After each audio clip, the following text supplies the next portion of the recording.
তো আজকের দিনটা আমার কাছে খুব স্পেশাল, কারণ আজকে আমার দাদার জন্মদিন। আর জন্মদিন মানেই প্রচণ্ড খাওয়া দাওয়া। সকাল থেকে খাওয়া দাওয়া করবো, আর কী কী খাওয়া দাওয়া করবো প্রত্যেকটা জিনিস আপনাদেরকে দেখাবো। এই জাস্ট আমি ঘুম থেকে উঠলাম, একটু পরেই যাবো খাওয়া দাওয়া আনতে। তো চলুন যাওয়া যাক আর এনজয় করা যাক আজকের দিনটা। তো দিনের শুরু হলো ব্রেকফাস্টে চাউমিন খাওয়া থেকে। চাউমিনটা আমার বৌদি সকালবেলা ভোরবেলা উঠেই বানিয়েছিল, আর চাউমিনটা ছিল খেতে বেশ ভালো। তো এখন আমরা খাবার আনতে যাচ্ছি আমার দাদার সাথে। তো এই হচ্ছে আমার দাদা। কেমন লাগছে তোমার জন্মদিনে আমরা খাবার আনতে যাচ্ছি? না, যদি খরচা আমার হয় তাহলে একদমই ভালো না, খরচা তোমার হলে খুব। মুভিং অন, আমরা তাড়াতাড়ি যাবো। তো খাবার আনতে গিয়ে রাস্তায় একটা firstcry.com এর দোকান দেখতে পাই। এটা প্রথম এখানে খুলেছিল, তো দাদা বললো চলো সোনার জন্য, মানে দাদার মেয়ের জন্য কিছু একটা নিয়ে যাওয়া যাক।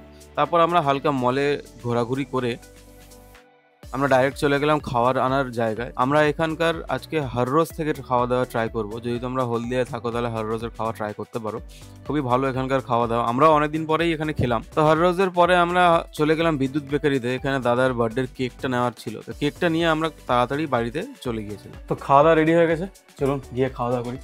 এটা হলো ফিরনি, এটা হলো মালাই কুলচা, এটা হলো চিকেন ললিপপ, এটা হলো চিকেন পাটিয়ালা, এটা হলো চিলি চিকেন,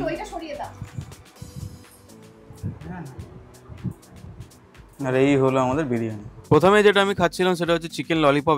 এখানকার চিকেন ললিপপটা একটু ডিফারেন্ট ছিল, একটু ড্রাই টাইপের ছিল, কিন্তু চিকেনের টেস্টটা ভালো ছিল। টেস্ট ভালো কিন্তু খুব ড্রাই। এরপরেই আমি যেটা খাচ্ছিলাম সেটা হচ্ছে এখানকার মালাই কুলচা আর এদের চিকেন পাটিয়ালা। সত্যি কথা বলতে এদের মালাই কুলচাটা আমার খাওয়া আজ পর্যন্ত বেস্ট কুলচা ছিল। তারপরেই আমি এখানে ঢেলে নিচ্ছি আমাদের এখানকার বিরিয়ানিটাও এখানকার সত্যি খুব ভালো ছিল। সেই বিরিয়ানি খাওয়ার রিয়াকশনটা আপনারা একটু কিছুক্ষণের মধ্যেই আপনারা দেখতে পাবেন।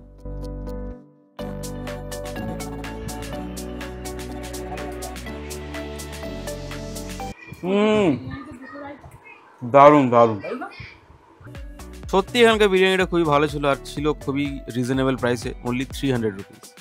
প্রচণ্ড খাওয়া দাওয়া হয়ে গেছে, আর খাওয়া দাওয়ার প্রত্যেকটা ডিশ ছিল খুবই ভালো। হররোজের লাস্টের ডিশটা খাবো সেটা হচ্ছে এদের ফিরনি।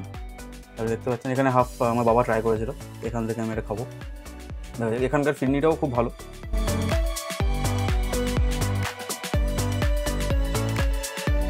এদের ফিরনিটা সত্যি খুব ভালো, প্রচণ্ড মিষ্টি নয়, খুব সুন্দর একটা ফ্লেভার। একটু হালকা বাদাম ফাদামও দেওয়া আছে ভিতরে, তো ভালোই লাগছে।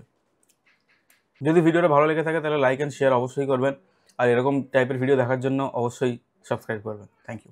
Happy birthday to you, happy birthday to you, happy birthday dear Sourav, happy birthday to you.